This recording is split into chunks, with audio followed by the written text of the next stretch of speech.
Good morning, everyone. Welcome to the second panel discussion for today.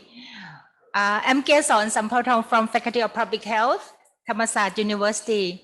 Today, I'm very happy to be here with you as a moderator for this session. So this session, we invite 4 panelists to share with you their experiences, their perspective on the topic of how to face the age society successfully.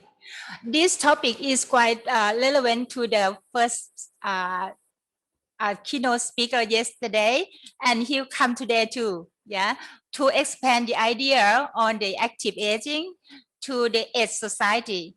So as you could see from the introduction slide, that our 4 speakers are already on the Zoom, but I will invite them for each time so that they can present their work.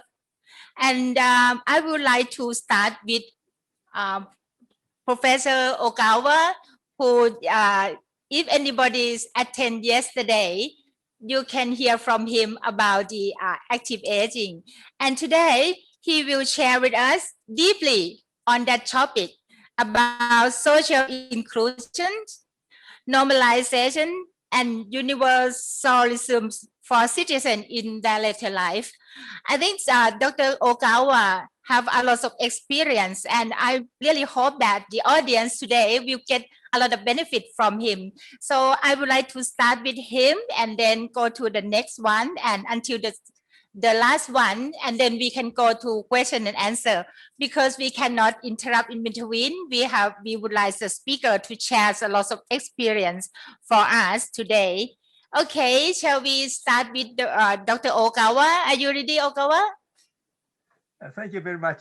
Good introduction. Thank you. Okay, I'll share the my slide.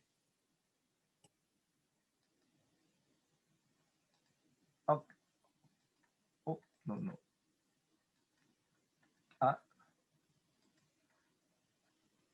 Can you slide? Oh, no.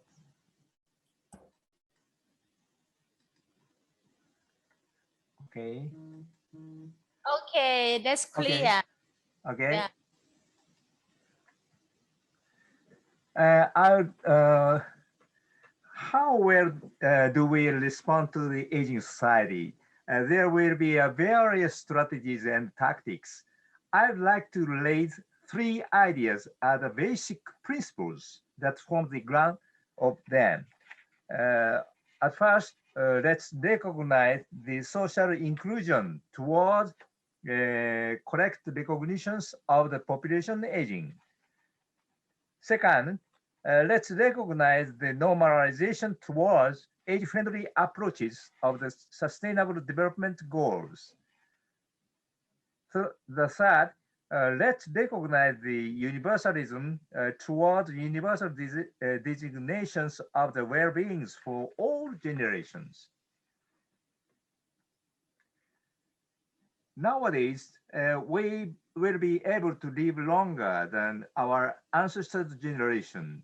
Also, youngers will become next elderly probably. Then we should take consideration that nobody is left behind aging. All the persons are not the exceptional ones, but normal ones. the situation as a future one for youngers. In an aged society, there are a lot of the workable peoples and many disabled people too.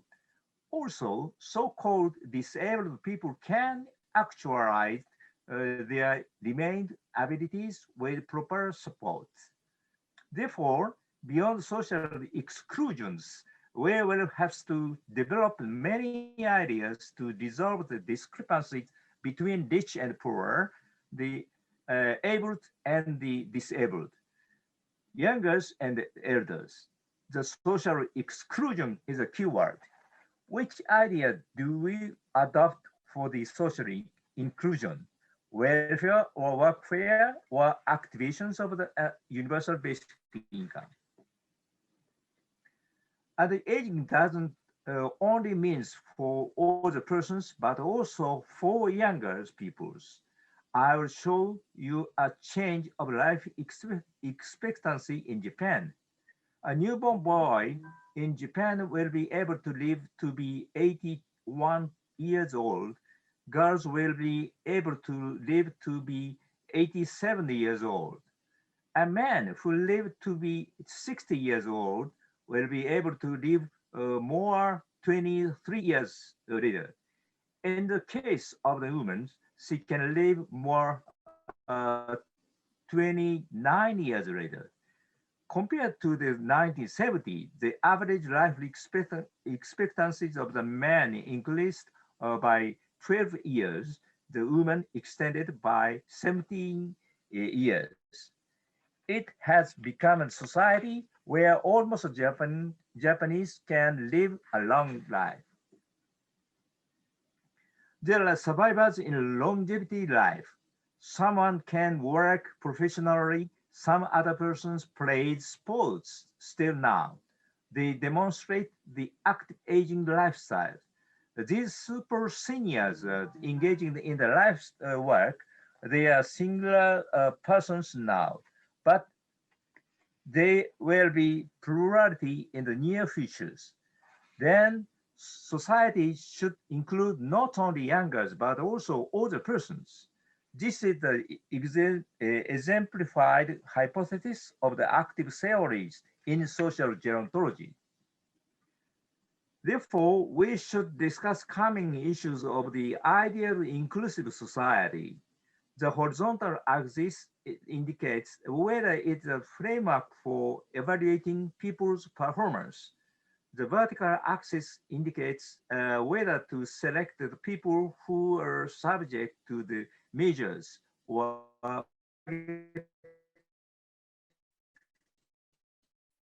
anyone, anytime, and anywhere. Located on the cross two axes, welfare, universal basic income. There are the issues of the social securities. Under the COVID-19 in Japan, tentative universal basic income is provided. The welfare system was developed for public sectors to distribute wealth to disadvantaged people. The workfare system strengthened vocational trainings and employment support instead of allowing cash for people without source of income. The work-life activation is positive inclusive measures through job training. The universal basic income is the most recent measures for distributing cash to all citizens from baby to older persons. Which one do you prefer?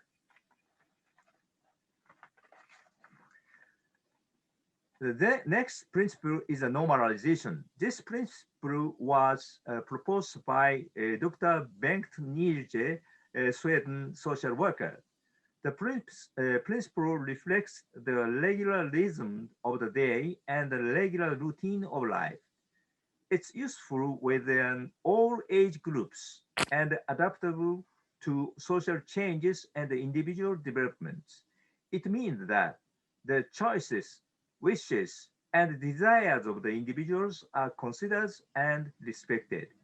Especially, he emphasized the societal dealings of the human beings. the normal economy patterns and the light of the society. So the normal development patterns and standards in their communities. For all the persons in aged society, this normalization will be important principles. All the persons should have to maintain normal rhythm of the day, the week, and the years, and the changing of the season. Also, they will be included in the normal economic patterns and the rights of the society. They will be maintained in the normal development patterns and standards in their communities. Certainly, the more aged, the more we will take long-term care. However, from different perspectives, 85% of the people in their late 70s do not need long-term care yet. Until at least the mid 80s, half of the people are in states where they do not need long-term care. So it is necessary to provide the opportunity to actualize the remaining abilities. Active aging is the policy frameworks for this situation. For the healthy older persons, which do you prefer to be institutionalized or to be aging in place? Irving Goffman defined nursing homes as total institutions. Total institutions are established to care for people felt to be both harmless and incapable. A total institution is a closed social system in which life is organized by strict norms, rules, and schedules, and what happens within it is determined by the single authority whose will be carried out by staff who enforce the rules. Total institutions are separated from wider society by distance, laws, and are generally similar to each other in some way. The normalization from the total institution to community-based care is conceptualized as a word of aging in place. In Hongkong, Netherlands, all the persons with dementia can live normally. There are shopping centers, a post office, and a cafe in which care workers engage care. In the US, program of all-inclusive care for the elderly PACE program is implementing. Japan is promoting community-based integrated care system now. These tactics are showcasing the normalizations of the elderly care.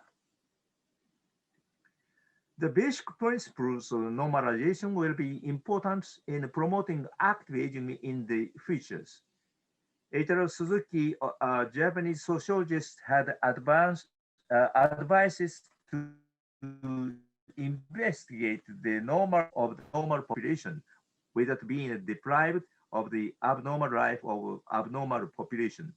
It's an important point of thinking about the life of the elderly in the aging society. In addition, the COVID-19 pandemic has proposed a term of new normal. Perhaps it means that in every aspect of the social life, we have to develop a new way of life. How is it normal to maintain family relationships? How long is it normal to learn? Normalization is a fundamental establishing a new active aging. Of the age society is many countries became a society that earn self-employment and protect each other's lives as a family norms, family from self-sufficient livings and donations. In turn, modern society aims to construct a system in which people live with income from labor and protect people's lives in old age with social security such as pensions. Furthermore, universal health coverage system is constructed in which everyone can receive medical services using health insurance anywhere and at any time. In Japan, in addition to pensions and the medical care, we have also been aiming for universal coverage of long-term care.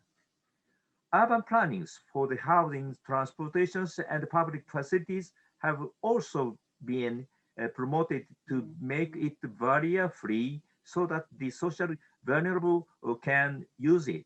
And the ideas of designing them to be easy to use not only for the disabled, but also for all people is disseminating. These movements are called the universal design or the inclusive design. Let's compare the health conditions of the Southeast Asia with data. In the Philippines, where the powers of the nation's culture is weak and the power of the nation's finance is weak, life expectancy and healthy life expectancy is short. Indonesia is a society that relied on the cultures of donations and volunteer donations, but with few medical personnel and poor national finances, life expectancies and healthy life expectancies are short. It can be said that Japan and Singapore have long life expectancy and long healthy life expectancy. There are many doctors and nurses, and it can be said that there is a lot of the financial health expenditure. It's a country where everyone can live longer without relying on donations or volunteers, but it shows that it depends on the medical jobs and the national finances. Today, the United Nations is promoting the SDGs. Among these goals includes the concept of the universal health coverage. However, the current SDGs may not fully reflect the policy for future initiatives for the elderly. Even a recent published WHO reports also by the COVID centers noted that the conceptual frameworks for universal health coverage doesn't include the powers of the health system needed for healthy aging and aged care yet. There is no mentions of active aging. Our mission is still continuing to disseminating the health and the active aging in our countries. They also, in order to universally train the human resources who will be responsible for the medical care and long-term care for the elderly internationally, effort to harmonize the vocational qualification frameworks internationally should be promoted. European qualification framework and ASEAN qualification reference framework have already been built. Each country needs to focus on the build universal health and long-term care systems and training human resources with an eye to the futures. Migrant labor in health worker is attracting attention now. But from now, it's important to work on gerontological leadership trainings to train senior human resources.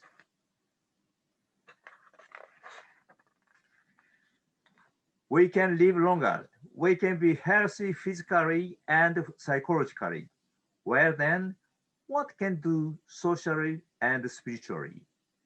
Let's answer this final question. We will be able to promote active aging towards social inclusions by normalizations and with universalism. Thank you very much for your attention. Thank you very much, Professor Ogawa. This is very meaningful presentation. We learn a lot from you, from social inclusion to normalization and universalism, and also work-life activation that we really need it during this time and in the future. I think you answered the question on how to face the AIDS society successfully. This is very important. And also I'm sure that they will have so many idea or question for you at the end.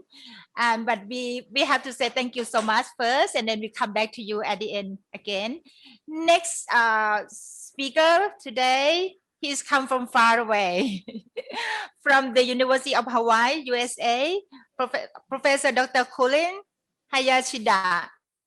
And yeah, very interesting that he characterized his work as a social engineer for aging system infrastructure development. And he also said that he is a promoter of aging as an asset for community. We really hope to hear from him about this. And today he's on Zoom, but he also have a record. He will present his topic on the training boomers to transition into retirement in the offing. I would love to hear from him now. Yeah, please welcome Dr. Cullen Hayashida from the USA.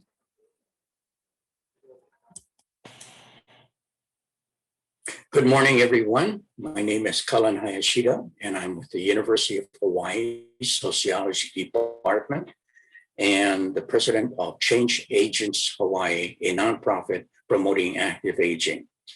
Today, I'd like to talk about training boomers to transition into retirement, best practices in the offing, and we'd like to start out by making reference to the fact that there's major transitions in life, from becoming, let's say, a teenager, for example, or to seeking one's first job, getting married, having children. And these are major transitions in life. But one of the most important, and probably perhaps one of the more difficult transitions in life is retirement itself. And with the growth of the older adult population, we have in the US, as an example, in 2011, 10,000 boomers in the USA since 2011 are transitioning into retirement every day for the next 20 years. This will add another 70 plus million new older adults into the American population. The challenge then becomes one of, can the US, and just as many other countries that are also facing the same challenge, somehow look at retiring older adults and consider ways of making them important human resources that can help to address community challenges. So is there a need to assist retiring older adults transition to be useful, to matter, to make a difference in their lives? What I have here is a graph that points to a difference for 4 different countries, US, Korea, China, and Japan, in terms of difference between lifespan and health span. Both lifespan and health span have been increasing,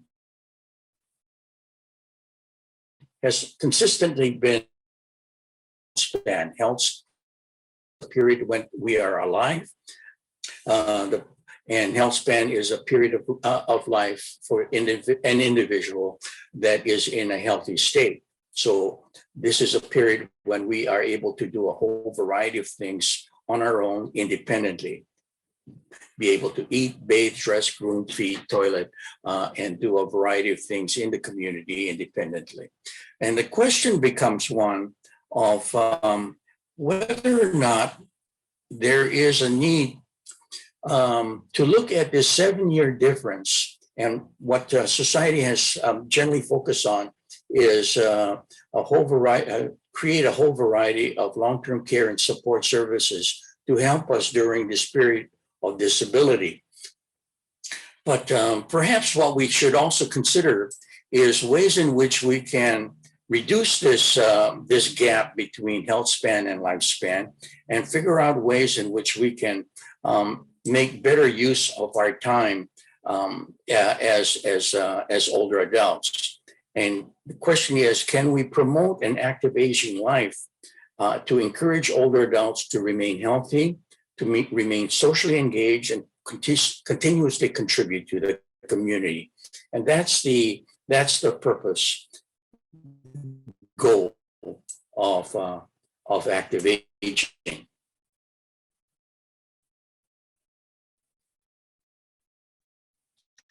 When we look at this, there are so many challenges related to this transition. Questions like, for example, what is my passion? What is my purpose? Will I have enough money? Do I need to continue working? How will I be remembered? Do I relocate or age in place? Who am I without my job title? And what do I do with all the spare time that I have now? What do I do when I retire? So there's these questions that come up, and challenges that we have for society is, what do we do with this population that is still quite active and still independent? So what we have here is this question: how can society take full advantage of this growing human resource, the active older adult population? So we have this growing older adult population, which represents a human resource. And the question is, how can we transform this so that they can create this active aging lifestyle and allow people to continue to work if they wish to work for pay, engage in voluntary work if they wish to pursue some of their passion and things that align with their values, or to maintain independence and just remain self-reliant. And the focus of this particular presentation is on the role of non-financial pre-retirement workshop to become a shortcut to active aging, to the active aging lifestyle. I looked at about 30 different workshops that were primarily created in the European Union, the EU, and the US. Most of them have had very limited evaluation work done. And if we look at pre-retirement workshops in general, they have generally tended traditionally to focus around finance and health and wellness issues.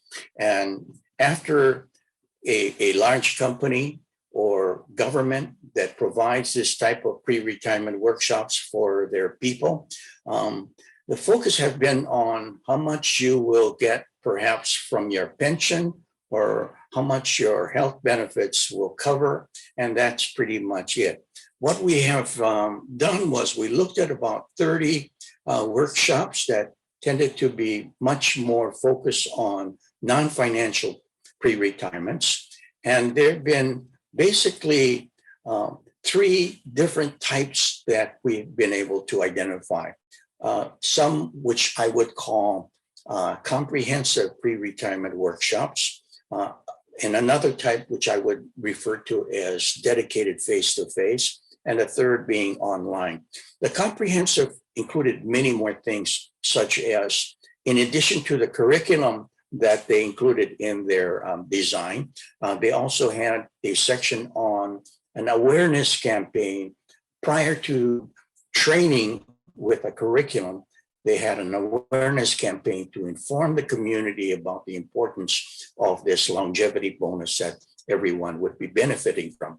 And then the third thing that some of these comprehensive programs included was work on the infrastructure in society so that it was possible for people to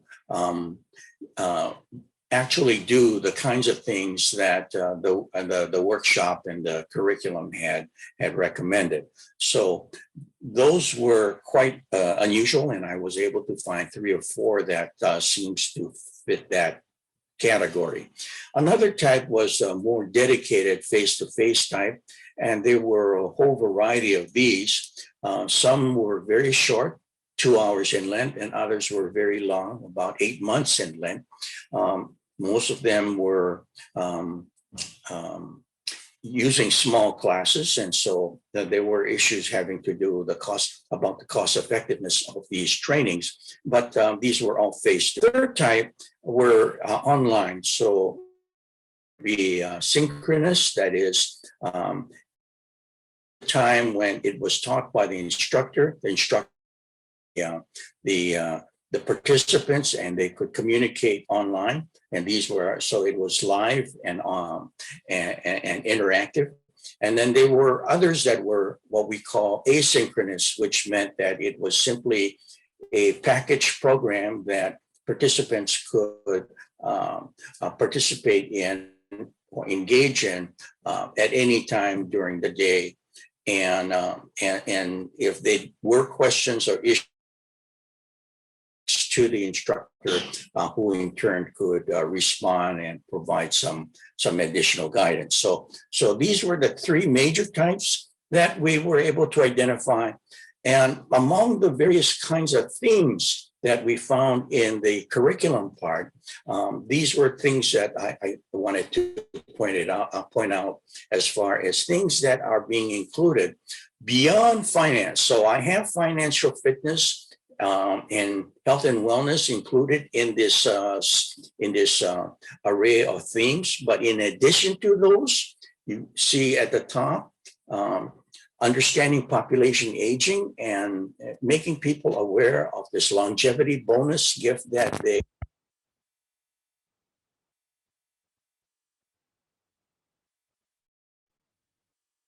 Another theme.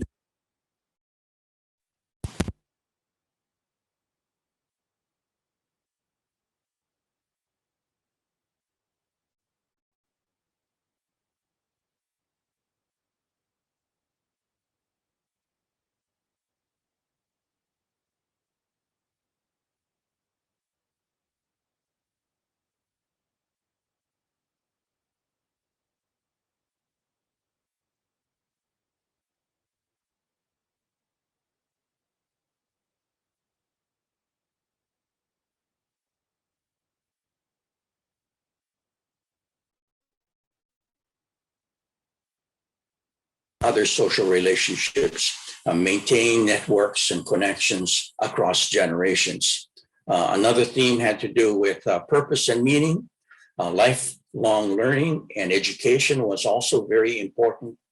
And workshops and leisure, relaxation, not just relaxation for the sake of relaxation, but also from the perspective of perhaps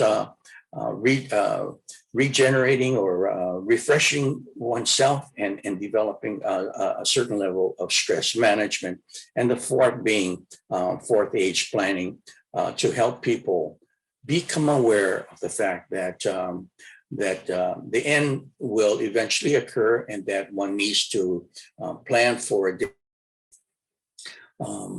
issues having to do with asset transfer, living wills, power of fraternities, and other sorts of things of that sort need to be properly considered.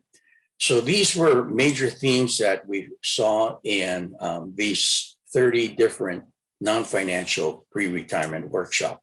But in addition to that, I wanted to point out that there are still areas that work needs to be done. And one of them has to do with a general awareness campaign to and that is to inform the general community about ageism, for example, and that not all older adults are weak and frail, and that we have a growing number of older adults that are very active and engaged. So there's a need to create this kind of community attitude change through television, through movies, through documentaries, music, poetry, slogans. Higher education classes on active aging will be necessary, and we need to have role models to to showcase this active aging lifestyle. What I have here are just photos from 4 of my classes that I've held in the past. And you can see that most of my students or participants are acting a little funny, a little silly, perhaps not even acting their age, so to speak. But that's the point, that we should not have older people simply behave in a way that others require them to act or expect them to act. And people need to essentially find themselves and perhaps find the child in themselves, so to speak. So there's a need for this continuous effort on an awareness campaign. Another area where work needs to be done is with educational development. One area, of course, is the curriculum on the dimensions of active aging. So I've listed several here: health and wellness, social participation and intergenerational relations, lifelong learning, security, which includes financing, housing, and consumer protection issues, stressing the importance of purpose, and fourth age planning and legacy. In addition to the curriculum, there is also some work that may need to be done by way of trying to devise or design some training around individualized life coaching. Many people may find that just having a short workshop is sufficient. Others may find that they may need a little more by way of hand-holding or some coaching. And so there is not much right now by way of individual life coaching going on, but to the extent that we have or we can create some of these, so much the better. And then finally, there is a need for some work to be done on older adult teaching techniques, which probably will be different from teaching techniques that we direct towards younger individuals, younger adults, and children. So focus on teaching techniques and making creating the ability to teach even more effectively is an important consideration. Finally, there is also a third area of future work, and this is quite extensive and varied. One has to do with infrastructure. So even after the training and we begin directing people to actually pursue certain goals, one area that people may want to pursue is employment. And in Japan, Japan has created these silver human resource centers, which is it's like, so to speak, throughout Japan. And this is an innovative idea, I think, that is attempting to marshal this particular human resource. In Hawaii, what we have created is a handbook, which we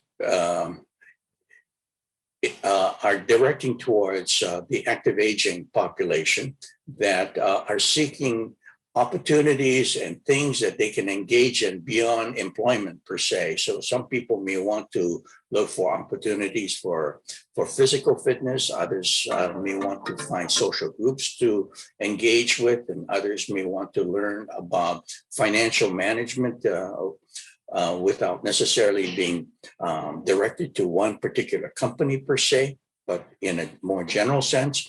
So what we did was we pulled together an inventory, a directory of different kinds of services and programs that older adults that are interested in the active aging lifestyle would be interested in.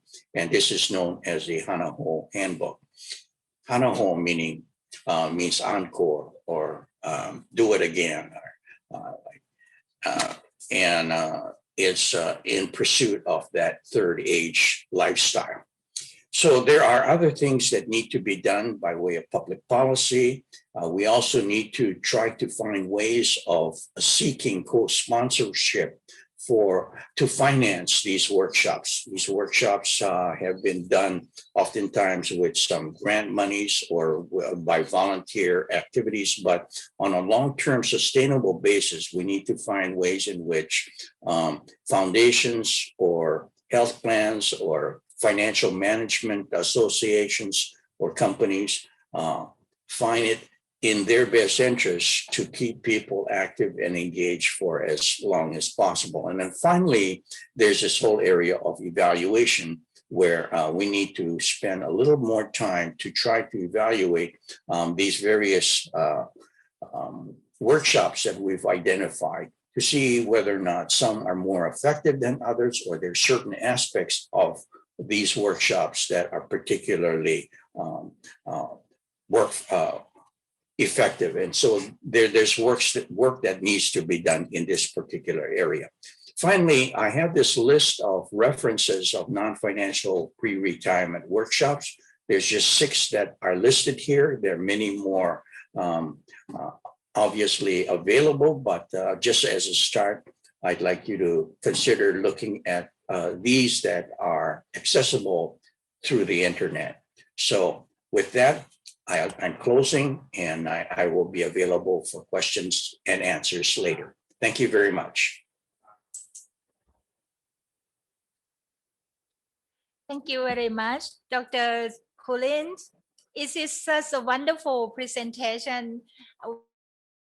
Your review and your work that you present to us. It's just like we can see everything around the world because you review up to 30 pieces of work. And you are with us here now.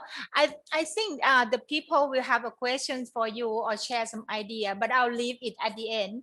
If the audience would like to have a question, please put in the chat box, and we have staff to collect that, and we will entertain the question at the end, okay?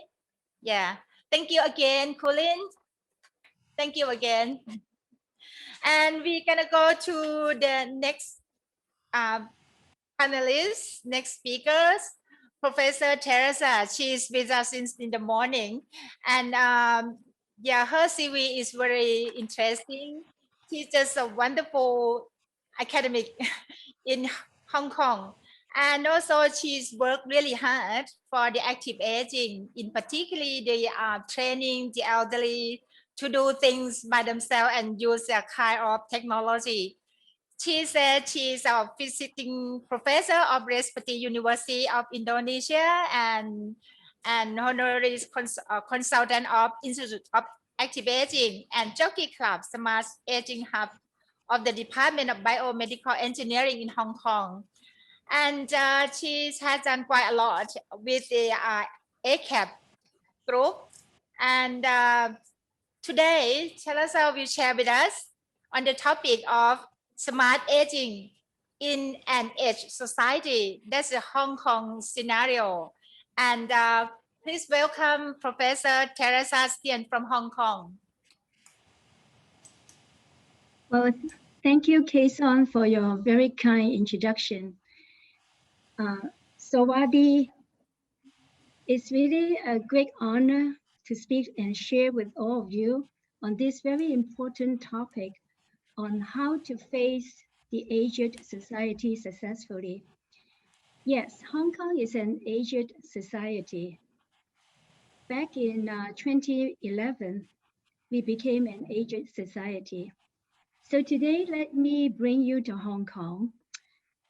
My topic is on active aging in an aged society, Hong Kong. So some of you might have visited Hong Kong before, and you'll remember, you know, all these high rises. We are called a vertical city because we, you know, speak, you know, we live and work on top of each other. So today, with my limited time, I would like to give you our aging demography, and then I will concentrate on how the Hong Kong government and the community promote active aging in Hong Kong by introducing one policy, the age-friendly city policy. One service is the lifelong learning, which the previous 2 speakers already emphasized. And I would also like to introduce to you the importance of innovation and technology and how it can play an important part in active aging. Next. Let me bring you to Hong Kong. Today, our population, 1 in 6, is already 65 and above. And then in 15 years' time, it will jump up to 1 in 3, which is quite a big jump. And then in 30 years' time, 4 in 10 will be 65 and above. According to the World Health Organization, it will become the 5th city in the world with the largest number of older adults. Today, our total population is 7.47 million. And what is more alarming is our median age.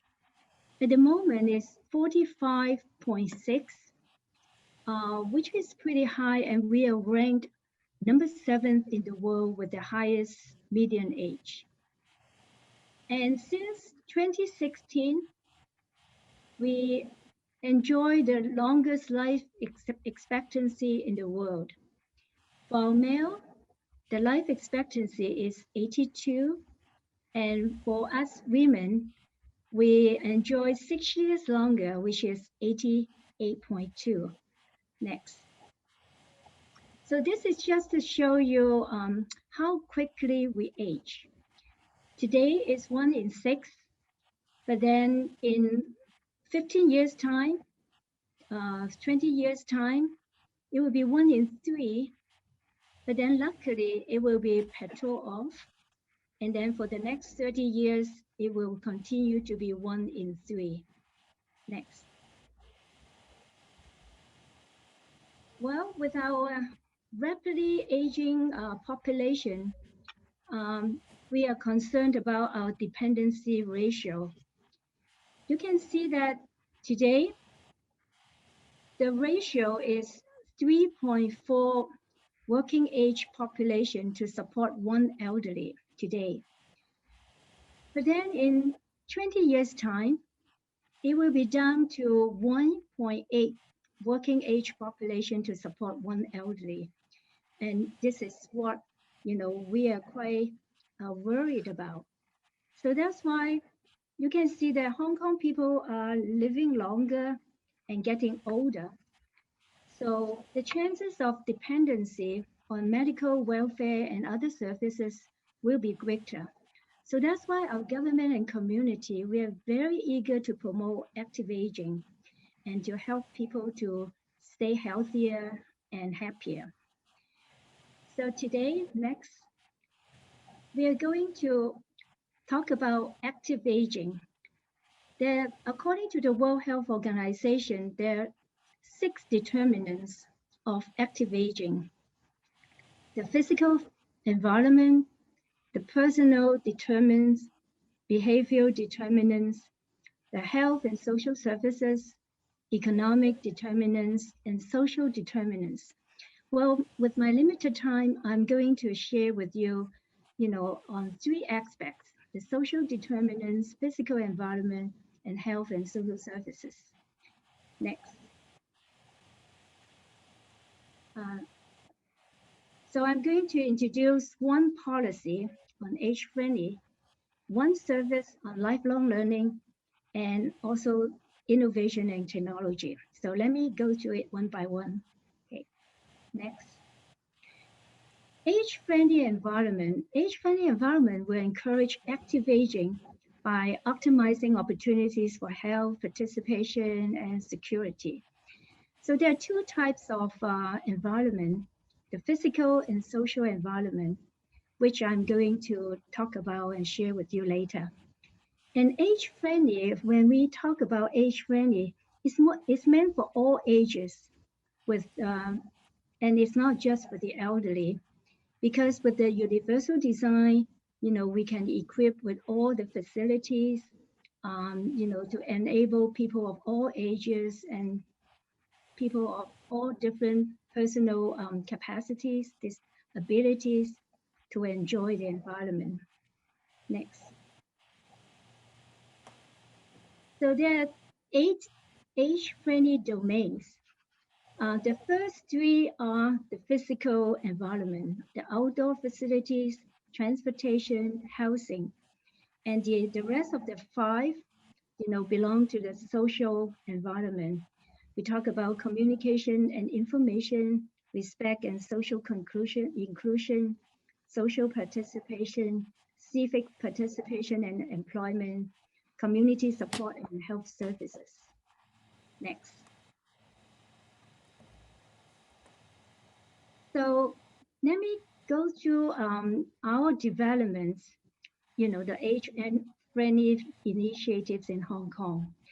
We started in 2008. At that time, the Hong Kong Council of Social Service, which is the coordinating body for most of the NGOs in Hong Kong, they set up an age-friendly steering committee, and they invite NGOs and elderly people to come together to talk about, to plan, and to promote active aging. So we call this a bottom-up approach.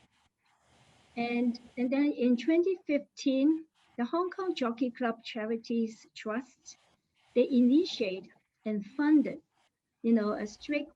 a district-wide age-friendly study conducted by 4 universities in Hong Kong. And our Hong Kong Polytechnic University is one of them. And then finally, in 2016, the government put in the government policy address to build an age-friendly Hong Kong. So they put in resources, financial resources, manpower resources, and also policy to promote, and make Hong Kong an age-friendly city. So with the concerted effort of, the community funding and the government, with the bottom-up and the top-down approach, finally, in 2019, all 18 Hong Kong districts became members of the WHO Age-Friendly Global Network. That means they all pledge to do something to make Hong Kong an age-friendly city. Next. So I'll share with you, how we do age-friendly in Hong Kong. The first one is outdoor spaces and buildings. So even though Hong Kong do not have a lot of space, but still we try to make some green areas, and then in the park, we try to modify and build equipment for the elderly so that they can, at the same time when they exercise, they can, enjoy the time with the grandchildren, playing together in the playground. Secondly, for transportation, we provide accessible, affordable. Affordable means for people who are 65 plus in Hong Kong, they only have to pay Hong Kong $2 per trip, and then they can go anywhere by most of the transportation.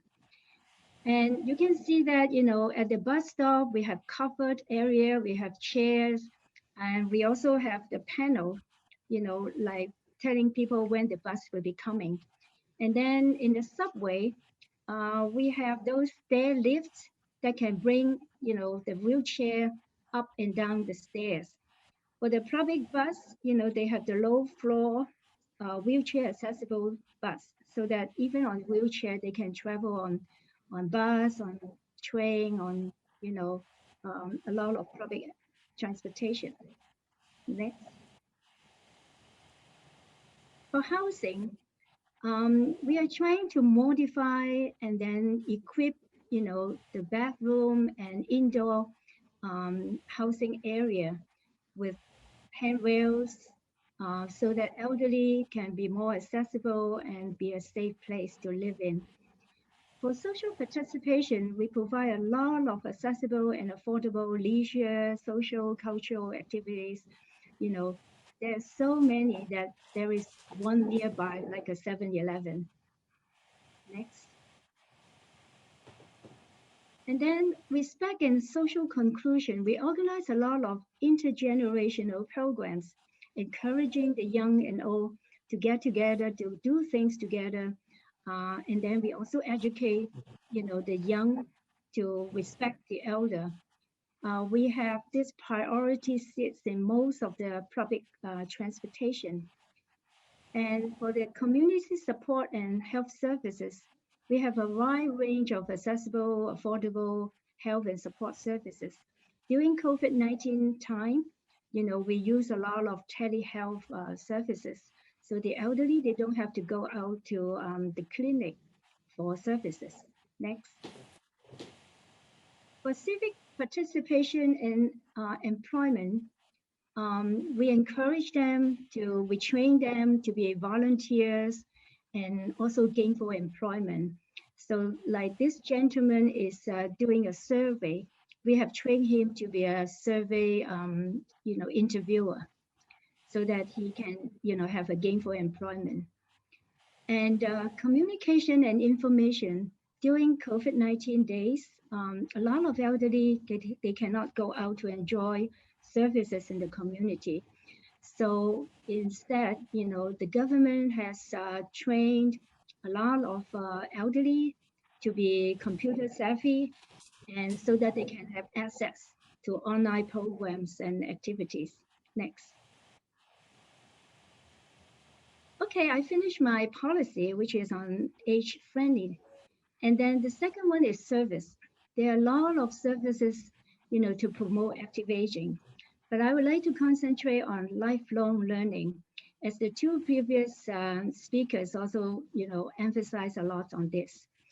This is like a learning is self-initiated and it's lifelong, yeah. And the importance of lifelong learning is that it enhances social inclusion, active citizenship, personal development, and promote contribution to society. Next. So the development of lifelong education in Hong Kong, we started way back in 1984. At that time, the community centers for the elderly, they conduct a lot of classes with health education, leisure activities like painting, drawing, dancing. And so most of the elderly, they can go and join them in the neighborhood.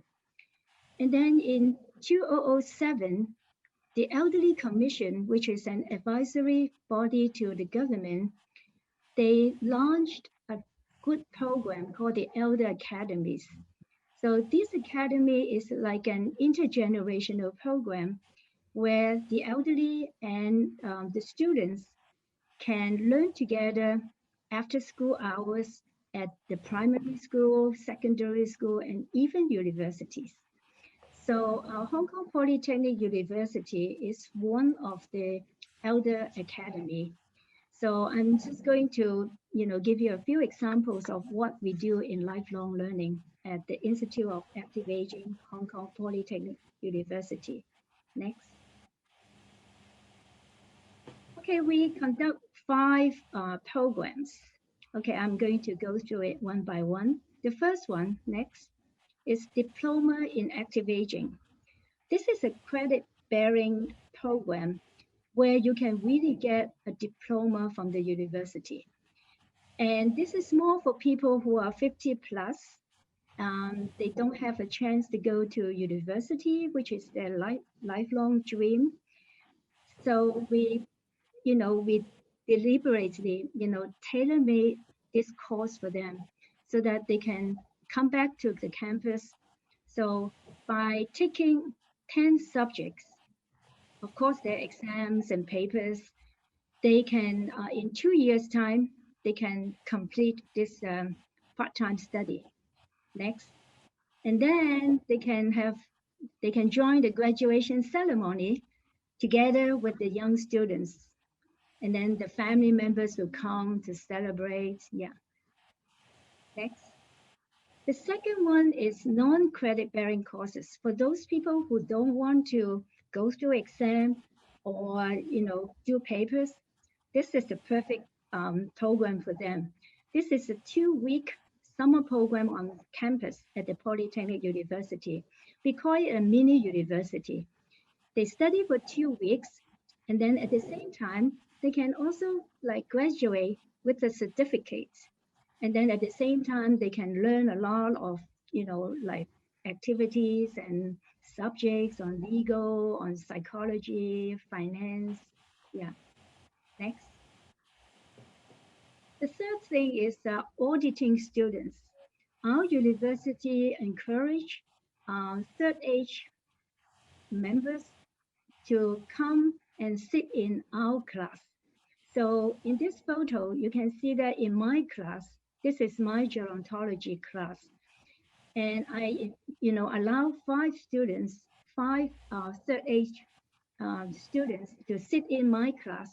So they can listen to my lecture, they can discuss with my students, and my students find them, very resourceful, and their questions are stimulating. Next. And then the fourth one is University for the Third Age. And this is a very unique program where the teacher can learn and teach. So all of them are 50. If they have a special skill, they can attend our the trainer program. And then after that, they can offer classes, at the university. And then the students will be their fellow friends. So they are teachers as well as students. Next. And finally, overseas study tours are not, young students. We overseas intergenerational study tours so that we match our university students with the third age students. And then they plan the trip together, they plan the service together. They even, like share the hotel room together so that they can talk and exchange ideas. Next. So finally, I would also like to discuss a little bit on how the importance of gerontechnology in Hong Kong, especially during the COVID time. We started pretty late in 2014, and it was only at this elderly service program plan, which is a long-term plan for senior services.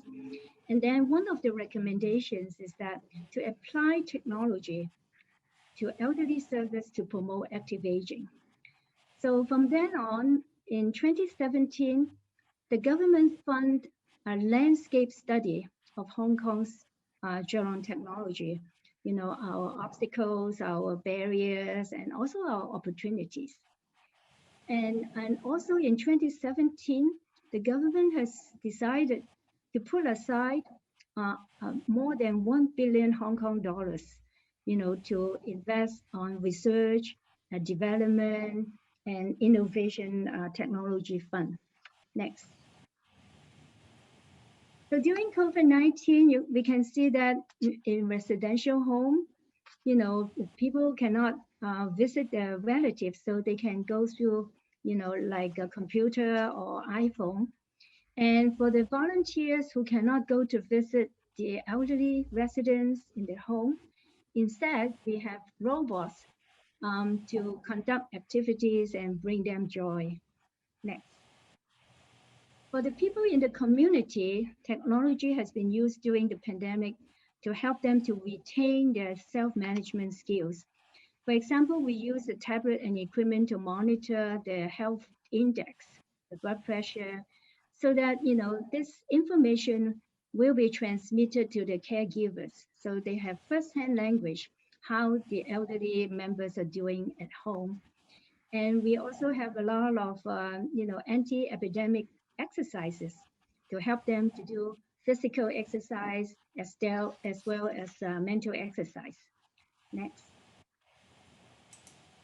So I'm just going to share very briefly on two areas, healthcare and living, how technology can help. Next.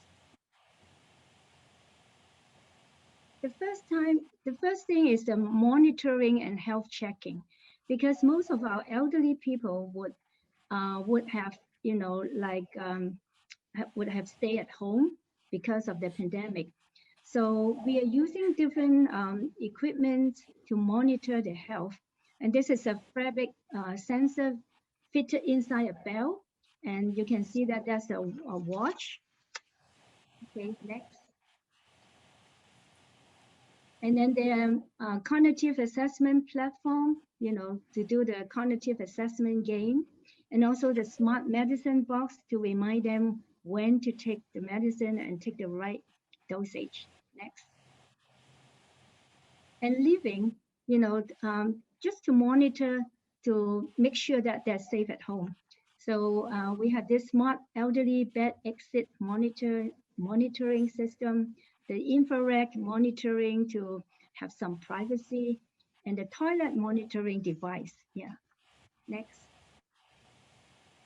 And for people with cognitive impairment, these are some of the items that can help to track them, like this tracking vest and shoes, and also the wristband. Next. And we also provide this 24-hour personal emergency link. In need of emergency, they can just press one button and the call will be transferred to the call center and somebody will be there to help them. The safety phone is also for people who can go out, enjoy life as well as ensure that they are safe. And the care on call smartwatch can also track the person. So in case of people with some cognitive dysfunctioning, this can be very helpful to them. Next. So in my conclusion, I talk about the government, how the government can help in the policy and funding, the industry, they can provide the service and products, and the community, the whole community has to pay the respect and include the elderly in all the activities. And of course, our academia will continue to do research and the training part. But let alone each of these components cannot do a good job by itself. So my take-home message today is that only by the concerted efforts of multi-stakeholder network and multidisciplinary collaboration is key to promote active aging. Thank you very much and hapuka. Thank you. Thank you very much, Teresa. This is very, very informative, and you really encourage us to visit your country, Hong Kong. I think this lifelong learning is very important for the age society, and also the technology that's really advanced in your country will support the elderly very much. Anyways, I think they might have some question for you, but I'll leave for the end. So next speaker, the last but not least, we have a professor, we can call beloved professors at our faculty, Associate Professor Dr. Chalermchai, Chaikittiporn. At the moment, he's an advisor to the Dean, and also he is a President of Safety and Health at the Work Promotion Association in Thailand. And he's worked extensively on the safety and health in the workplace. So today I'll bring you, he will focus on the subtopic of entering aging society with sustainable development. So that is very important, that how can we face the age society in the future for Thailand. Please welcome Associate Professor Dr. Chalermchai Chaikittiporn.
morning. Welcome all of you to the new normal way of life. So, I'm Dr. Chalermchai Chaikittiporn. Dr. Kaysorn invited me to join with this international conference because I'm the most senior citizen at the Faculty of Public Health Thammasat University. Okay, in fact, my field is in occupational health and safety. Okay, so today I'm going to present how to entering healthy aging society with sustainable development.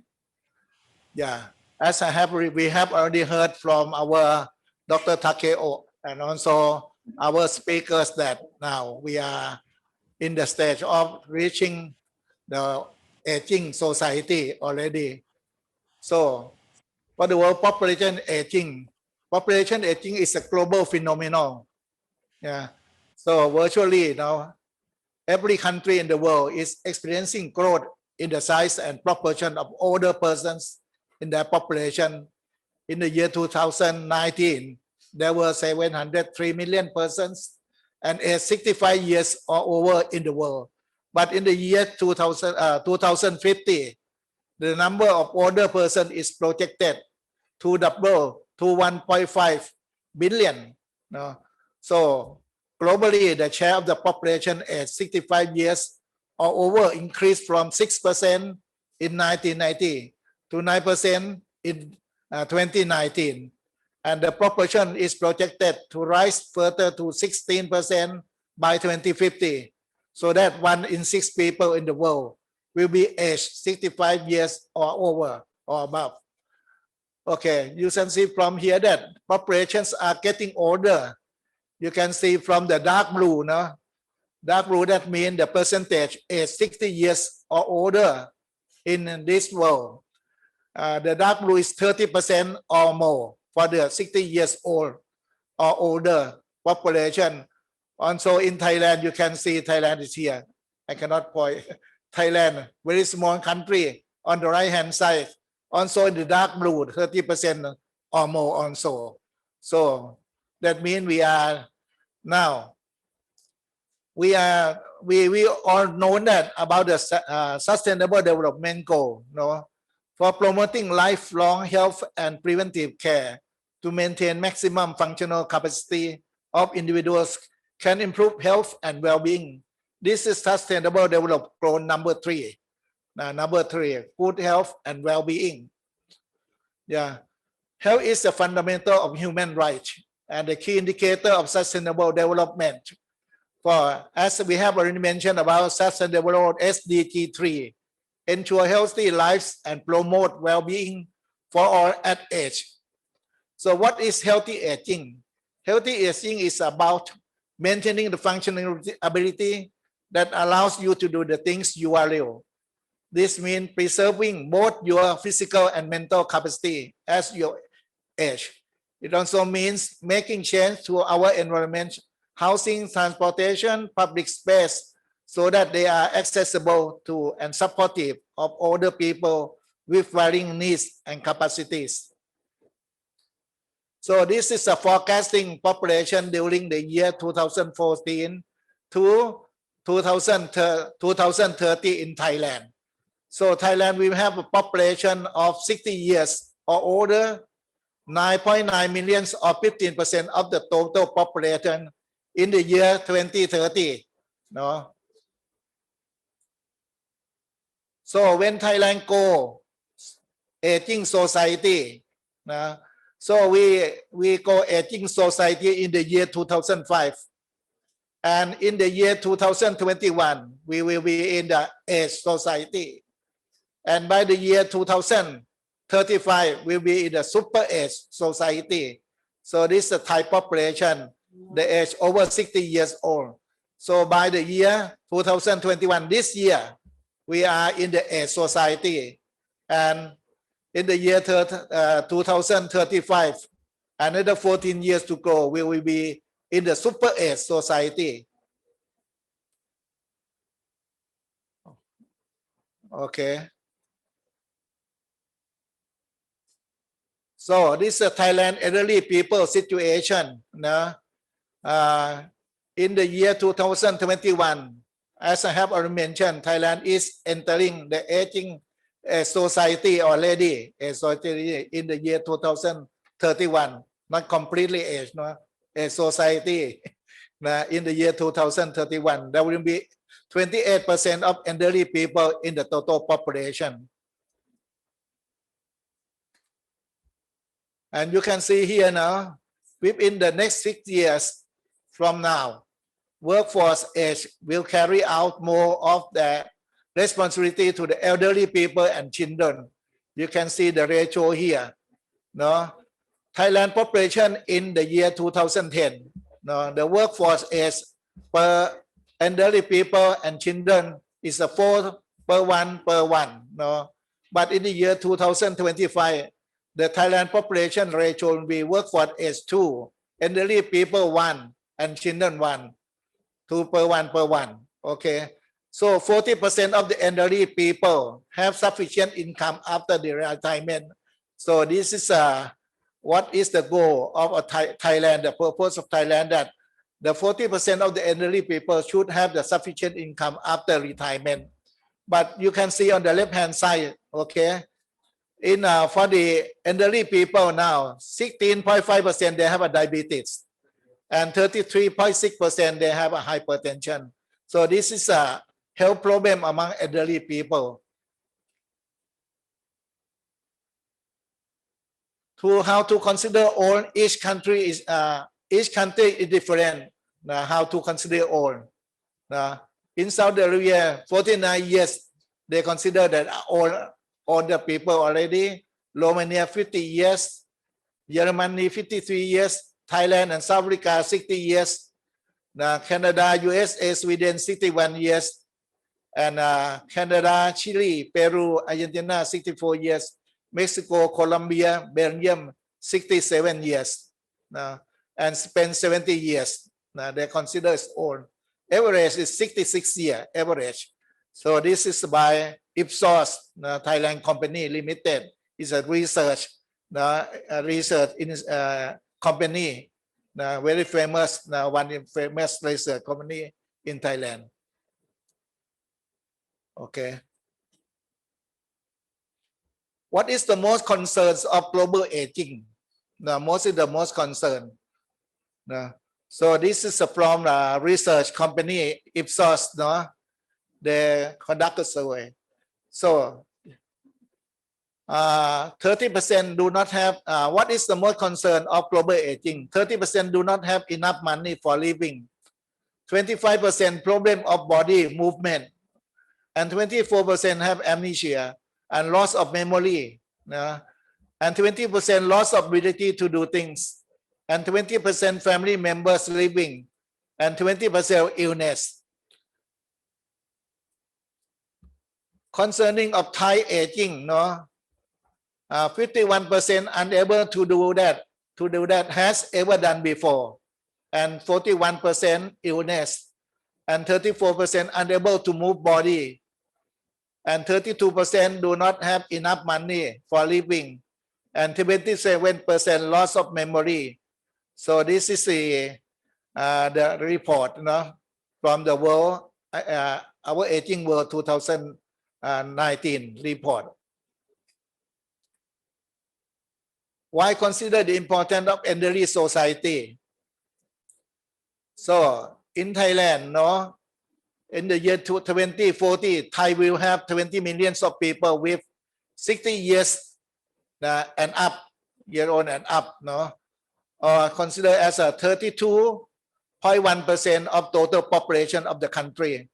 Okay, and not more than 20 years from today onwards, Thai will fall into the super age society, super age society. Okay, but the problem is what?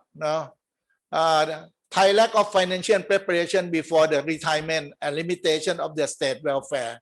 So this we have the plan for aging society 4.0. This is policy of the Thai government.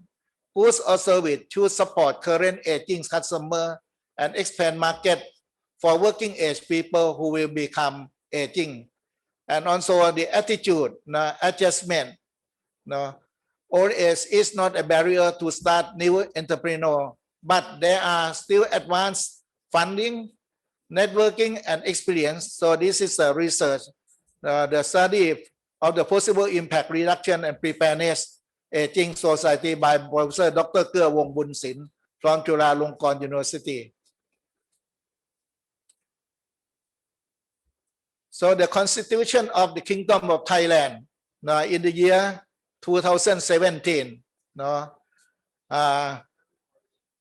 so the state, section 74, the state should promote abilities of the people to engage the work in work, which is appropriate to their potentials and ages and age, and ensure that they have work to engage in and protect labor to ensure safety and vocational hygiene, and receive income, welfare, social security, and other benefits which are suitable for their living, provide for or promote saving for living after their working age.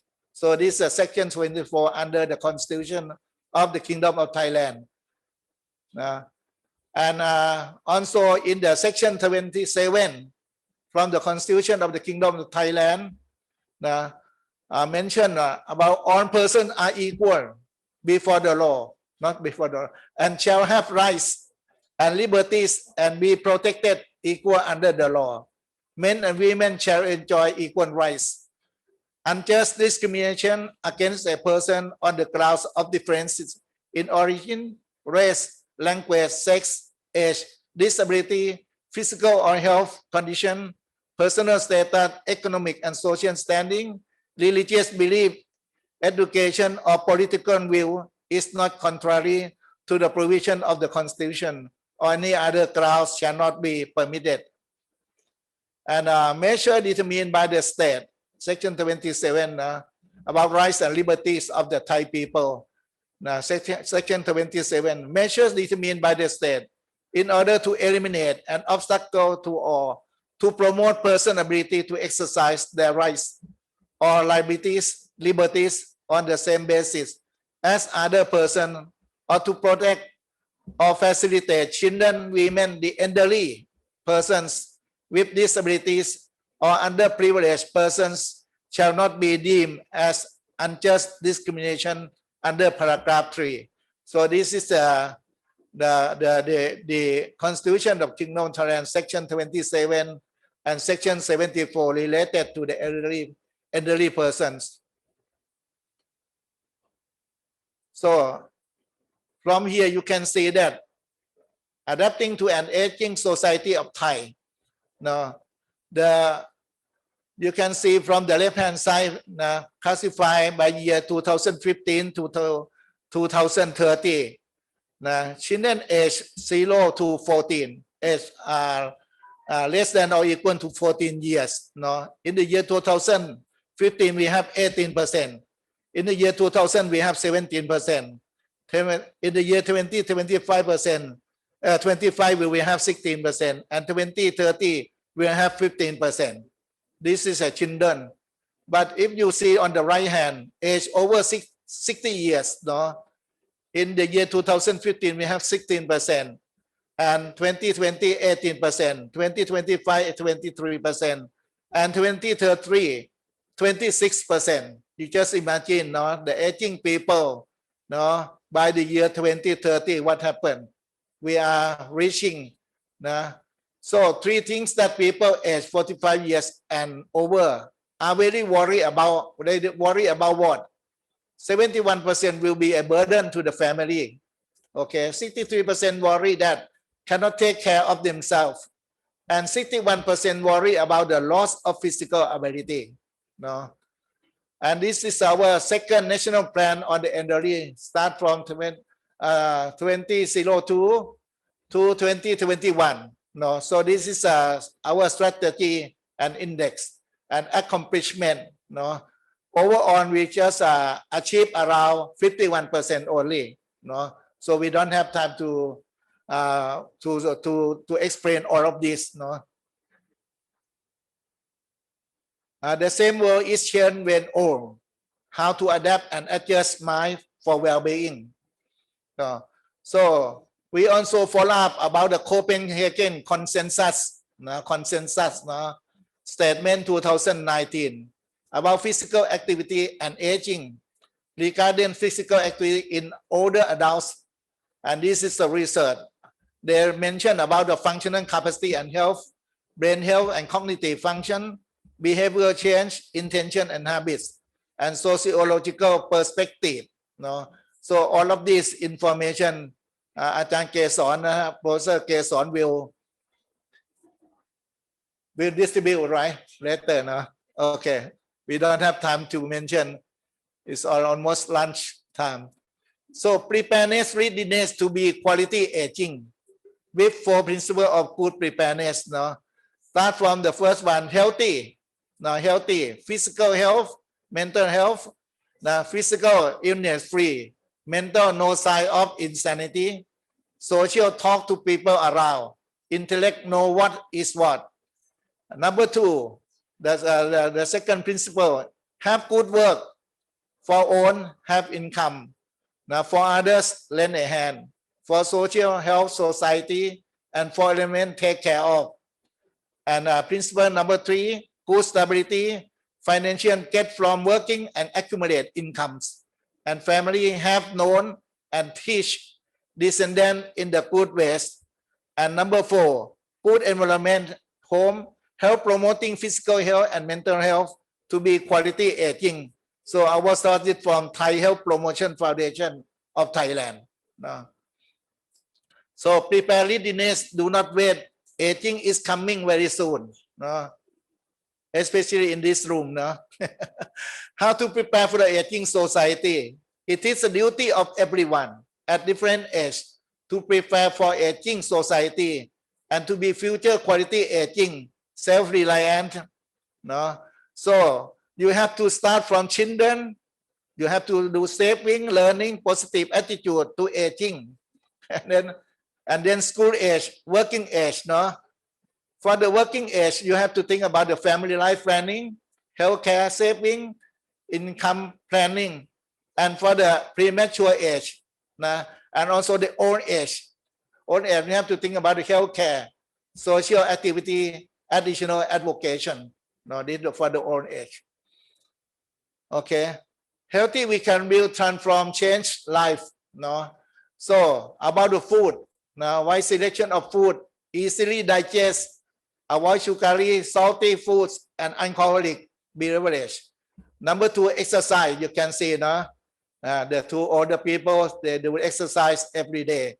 And number 3, about the emotion. Clear mind, stay positive, not stressed, adaptable, accept the change. And number 4 is a hobby. Find a favorite hobby that being mentally valuable. And number 5, about hygiene. Take good care of hygiene. Have regular physical checks. Okay, so investing in healthy aging means creating a future that gives older people that freedom to live life that previous generation could never have imagined. So start today to sustain aging. Healthy adolescent now, healthy adults in the future, and healthy future in generation. So thank you very much.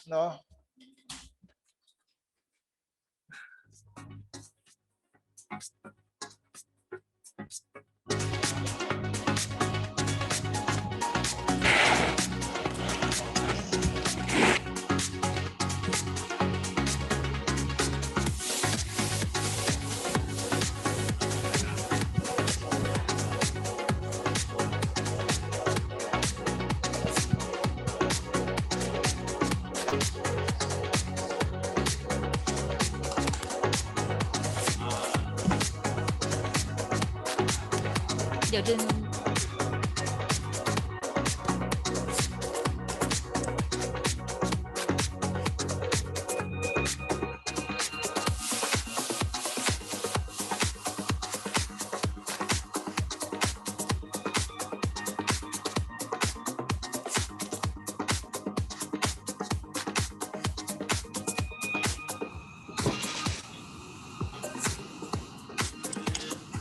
Hi,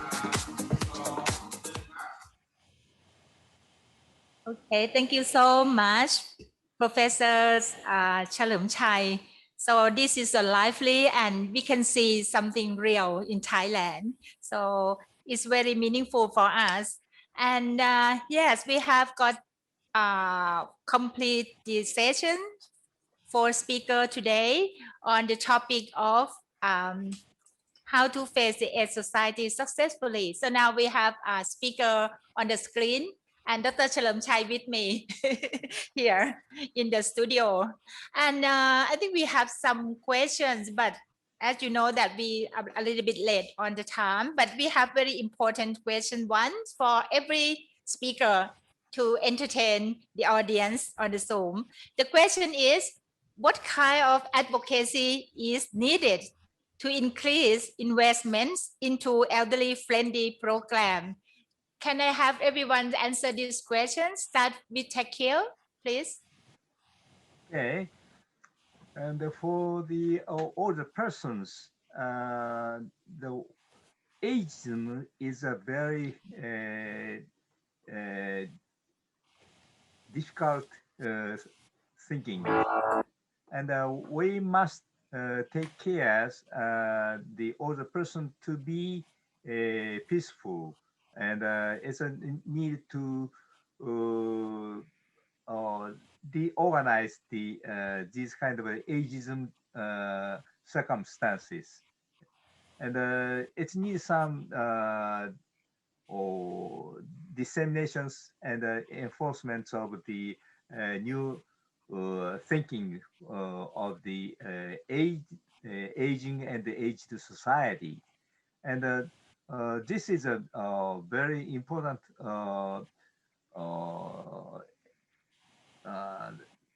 maybe lifelong learning. And without these kind of opportunities, and every person's think about old age is only difficulties, but not think possibilities. We think about older persons still they have opportunities in the societies. How to actualize their opportunities. We will be aware of this situation. This is my answer. Thank you very much. This is very good answer. So we understand about this. Maybe I have Cullen to answer the questions of what kind of advocacy is needed to increase the investment, maybe from the government, from the NGO, or from other sector to promote the elderly friendly program, please. Well, I think that Dr. Ogawa is correct in terms of we have to push back against ageism, negative feelings that people have about older people. If we begin to believe some of these things, then we begin to change our behavior and maybe act like old people and not about the possibilities. But in addition to pushing back on ageism and age discrimination and age prejudice, I think that we also need to kind of create a positive culture about being older people. And we need to do this through more classes, just as Teresa Tsien has done with active aging types of certificates and lifelong learning. But you know, we may also need to do this in through popular culture.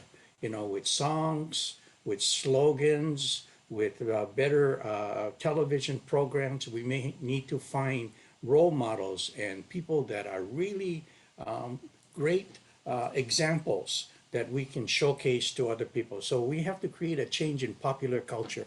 So those are things I think that are also important. Okay. Thank you so much. I think the same question to Teresa, please. Yeah, sure.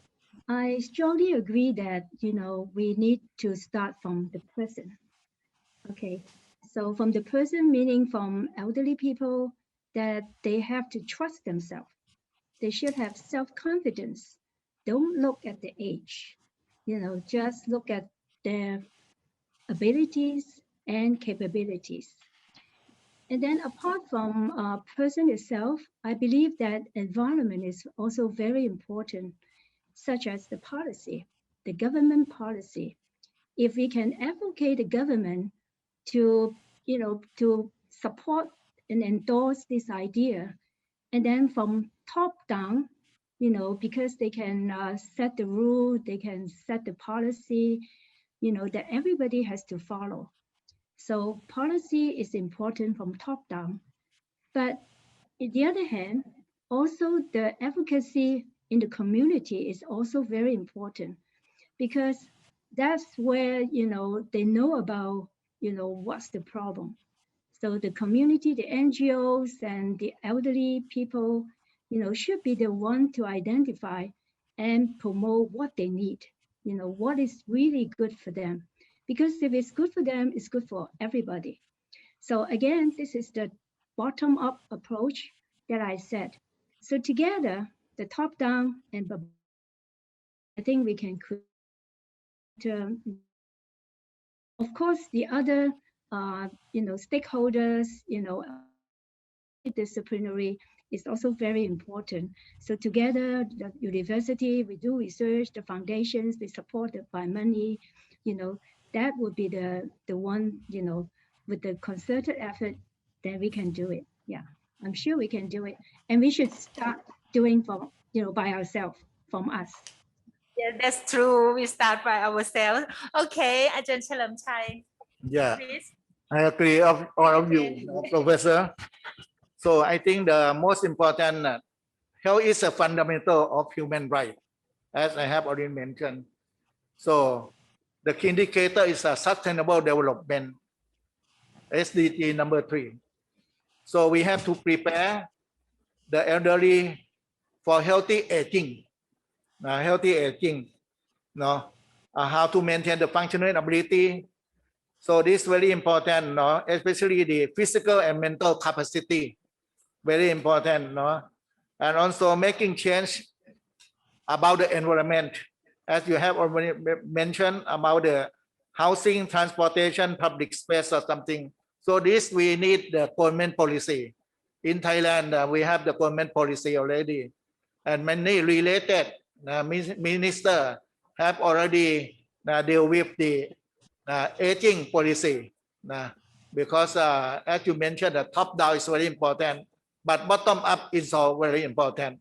That's why we have to start from the children in the school and the family and also the community as well.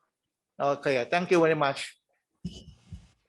Thank you very much, Ajahn Chalermchai, for the entertaining questions about the advocacy. Now we come to an end, and actually we have a very short Q&A session, but I would like to leave it with the 4 speakers can say something that you think this is very important, that how we can face the age society successfully. Just short sentence. Yeah. Dr. Ogawa, please. Okay, and then finally, I would say the collaborations with the business market and the government, national governments and the local governments, and also the academic world, and also we will include the older person themselves, and we based on their opinions and their attitudes, and then we can innovate a new way of life. This is a very important thing. Every companies and the national governments interested in this kind of a living love method for innovative services and goods. I recommend we will start this kind of collaboration. Yeah. Thank you so much. Next, Cullen, would you like to leave something for us? Okay. Well, I talked about in my presentation about boomers transitioning into retirement. And what I see is this active aging older adult population has a lot of skills and talents and experience, and they've got connections in the community.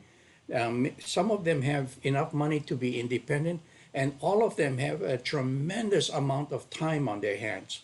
What I'm trying to do with my this transition into retirement program is I want to try to train them to become leaders, and then to start their own nonprofit, so that we have to, in a sense, marshal the resources of this human resource that is growing, and get them excited to do some things for the public and for the greater good. That's my dream. Thank you very much. And Teresa, what would you like to give for us at the end? I just want to pledge to everybody here that don't look at the age. When you look at an elderly, please look at their capabilities, their abilities, and not the disabilities and limitation. Thank you. Thank you so much. So now the last but not least, our beloved senior. Last but not least, no? In Thailand, we are thinking about the older people, no? Because we are in the reaching the aging society and a society already in this year, no? A society in this year, no? So we thinking about the what we have to do. Now we thinking about functional capacity and health. So this is very important, and also the brain health and cognitive function, as you have already mentioned during your presentation. And the most important one is the behavior change, intention, and habits. So many things have to change. Start from the school, up to the family, to the community, and also to the organization like university, and also to the nation. So this is very important, no? So the sociological perspective is very important, no? So if we would like to move faster, lifelong physical activity, experience, and habits, this one is an influence on the participation in the later life, no? So the lifelong learning, very important. And for the aging people, now we try to learn more about what? About this is a digital era already. Now the older people have to stay another how many years? Not more than, for me, another 30 years. Because my mother is 98. My mother-in-law is 94. Okay, so me is more than 100 years old. So I have to prepare myself for long life physical activity. Everything we have to do exercise, to do everything. I think everything is about, yeah, it's not no problem, no? No problem in this world, no? You have to solve by yourself, and you have to what? Think positively, no? And think globally. Everything will be okay. So thank you very much. Yeah. Thank you very much. We come to an end, really. Yes, and because it's the last session for the ICTUHS as well, and I would like to thank you, everyone. Thank you, all of the speakers. It's our great. You have got you just spent a lot of effort for us for during the last 2 months, I think, to prepare everything for these 2 days, and we really appreciate all of you.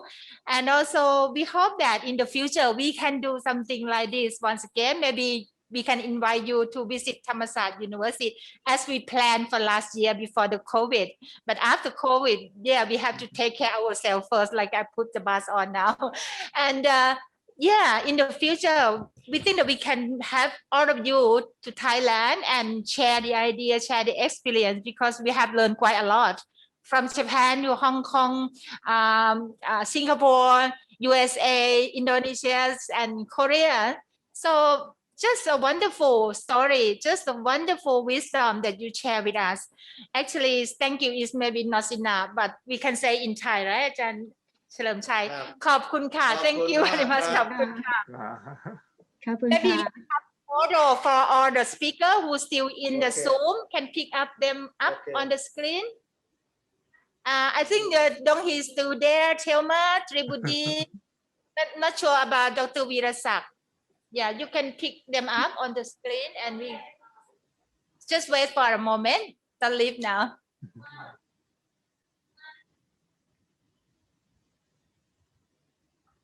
Another 2 or 3 in the screen. Thelma, Dong Hee, Tribudi. Can you please wait? Yeah, we will have everyone on the screen. Yeah, and also Andy and Liang Li, could you please come here? Sit together. Yes, sit together. Lady. เอายืนข้างหลังก็ได้ Okay, please come. Lady Liang Li. Oh, Senior citizen, please sit here. Liang Li, sit down. Okay. Three. Okay. Okay. So you can say 1, 2, 3 and cheers.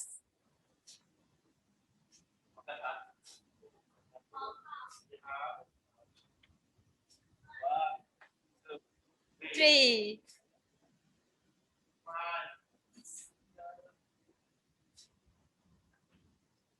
Okay, thank you again. Okay, And I'll thank you. see you. ขอบคุณครับ ขอบคุณค่ะขอบคุณค่ะบ๊ายบาย Thank you for the audience on the Zoom. Thank you very much. And I hope that everyone get benefit from these 2 panels and also 2 keynote speakers from the Faculty of Public Health, Thammasat University. Goodbye and have a good day. Bye.